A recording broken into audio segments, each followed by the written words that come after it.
10,000-এর মতো দাও, যদি হয় তাহলে করবো, না হলে যদি শর্ট পড়ে তখন আম্মু দিয়ে দিবে। এবার ঈদের বাজেটটা কত তোমার? 10-15। ওয়াইফের জন্য কিনছি কিছু, ছেলে মেয়ের জন্য কিনছি, নিজে এখনো কিনি নাই, নিজের জন্য কিনছি একটা টুপি, একটা আতর। ঈদ মানে তো সবার জন্য আনন্দ, সব পরিবারকে নিয়ে সবাই একসাথে আনন্দ করব। এই তো ছেলের জন্য 5-6 হাজার, আমার জন্য 10-12 হাজার। বাজেট কত এবার তোমার? 20,000 টাকা। মার্কেট করতে তো ভালোই লাগে, কিন্তু টায়ার্ড লাগে। সচরাচর যেভাবে হয়, তো এবার সবাই মিলে আমরা ভাই বোন সবাই একসাথে একত্রে হই, আনন্দ উপভোগ করি। ভাই বোন সবাই? এবার আমার বড় বোন দেশের বাইরে থাকে, এবার আসছে, তো সবাই একসাথে ঈদ করবো। অনেক সময় দেখা যায় কি আমরা আমার বোনরা সবাই বড়, আমরা হিসেবে সবাই ছোট, আমাদেরকে খুবই আদর করে, এবং যে কোনো জিনিস আমরা আবদার করলে মা বাবা হচ্ছে কি আমাদের বোনরাই সব কিছু ইয়ে করে। আমরা সবাই বড় বোন, 3 বোন, এরপর আমরা ভাই। আমার মতে আমার বড় বোনই আমার মায়ের পরবর্তী স্থান, আমার বড় বোনই। আমি তো সবসময় তোমাদের স্বপ্ন পূরণেরই চেষ্টা করব, আর সাথে তো এইচজেড আছে। এই ডিগ্রিটা তোমাদের জন্যই, তোমরা না থাকলে এটা কখনোই সম্ভব হতো না। AHZ ইউকেতে পড়াশোনার সেরা পছন্দ। তাদের জন্য এই ড্রেস কেনা হলো, জুতো, ব্যাগ, এই তো এগুলাই টুকিটাকি। ইস্টার্ন মল্লিকা গিয়েছিলাম, ওইখান থেকে আর কি সব কেনাকাটা করে আসছি। ফুটপাতে মানে অনেক ভিড়, হাঁটা যায় না, রোজা রেখে এটা সমস্যা। আর এমনি ওইখানে মার্কেটে ভিতরে গেছি, ভিতর থেকে একবারে কেনাকাটা করে চলে আসছি। বাজেট আসলে বাজেট করে দেখা যায় যে কেনা যায় না, বাজেটের বাইরে চলে যেতে হয়, যেটা পছন্দ হয় দেখা যায় বাজেটের বাইরে চলে গেছে, এইরকম আর কি। ড্রেস কিনছি, জুতা কিনছি, টপস কিনছি। আমি একটা জিন্স কিনছি, টপস কিনছি, একটা জুতা কিনছি। মার্কেট বলতে বাচ্চার জন্য কাপড় চোপড়, নিজের জন্য নিলাম। আপনার ঈদের বাজেট কত? এই তো ছেলের জন্য 5-6 হাজার, আমার জন্য 10-12 হাজার।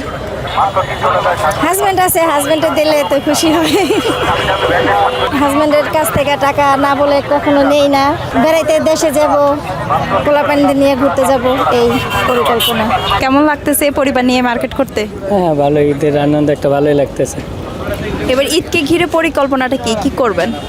ওরকম কিছু নাই, ঢাকাতেই থাকবো, দেশে যাব না, আবার ঢাকাতে ঈদ করার একটা চিন্তা ভাবনা আছে। এমনিতেই দুই তো একই দেশে যায়, একই ঢাকাতে কাটাই, ফ্যামিলি নিয়ে যাওয়া আসা একটু ঝামেলা দেয়। মার্কেট করবো না। কেন? বাইরে চলে যাবো তো ঈদের আগে। ঈদ মানে তো সবার জন্য আনন্দ, সব পরিবারকে নিয়ে সবাই একসাথে আনন্দ করব। বাসা থেকে তো 6,000 টাকা নিয়ে বের হয়েছে, এবার কত এখনো হয়েছে হিসাব করে নি। নিজের জন্য কিছু কিনি নেয়, ওয়াইফের জন্য কিনছি কিছু, ছেলে মেয়ের জন্য কিনছি, নিজে এখনো কিনি নাই, নিজের জন্য কিনছি একটা টুপি, একটা আতর। সবাইকে কিনে দেওয়ার পরে যদি থাকে নিজে কিনবো, না হলে না, যেহেতু এখন তো বর্তমানে যে ক্রিটিক্যাল সময় আমরা অবস্থান করছি, আমাদের যারা নিম্ন মধ্যবিত্ত আয়, আমাদের জন্য তো পরিস্থিতি নিজেই অনুধাবন করছেন। আমি সবাইকে দেওয়ার পর আমি যদি নাও পড়তে পারি, আমার সবাইকে দিতে পারে, ফ্যামিলিকে খুশি রাখতে পারি, তাতে আমার আত্মতৃপ্তি। এই তো করছি টুকিটাকি কিছু, ভালোই লাগতেছে। এবার ঈদকে ঘিরে পরিকল্পনাটাও কেমন আছে? মোটামুটি ভালোই, যেহেতু আব্বু আম্মু নিয়ে আসছিলাম, ভালোই আছে মোটামুটি। তোমার বাজেট কত এবার? বর্তমানে আছে মানে আব্বুর কাছে গেছিলাম, তো আব্বু বলছে যে আম্মুর কাছে যাও, আম্মু যদি পছন্দ করে দেয় নিবা, আর যদি না দাও তাহলে নাই। পরে আমি বলছি যে তুমি দাও, 10,000-এর মতো দাও, যদি হয় তাহলে করবো, না হলে যদি শর্ট পড়ে তখন আম্মু দিয়ে দিবে। তোমার বাবার প্রতি তোমার ভালোবাসাটা কেমন? অনেক গভীর, ছোটোবেলা থেকেই অনেকটা মায়া দিয়ে বড় করছে, তার প্রতি অনেকটাই ভালোবাসা আছে। মার কাছেও থাকে, কিন্তু বাবার কাছে, বাবা তো তার কাছে একটু বেশিই থাকা উচিত।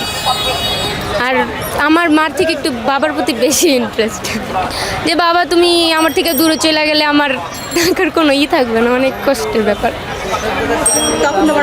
তখন তোমার বাবা কি বলে তোমাকে? বাবা বলে, মা তোর মেয়ে মানুষ যেহেতু সবসময় তো আমার কাছে থাকবি না, তো এক সময় না এক সময় যাইতেই হবে, বা তুই অন্য কারোর কাছে চলে যাবি বা আমি কোথাও চলে যাব, তখন তো আর এত করা ঠিক হবে না। সবাই কেনাকাটা শেষে তারপরে আম্মুকে নিয়ে বাবার জন্য মার্কেট করতে চলে আসবো। কেমন লাগতেছে মার্কেট করতে? অনেক ভালো। কি মার্কেট করলে? এই 3 পিস। এবার ঈদের বাজেটটা কত তোমার?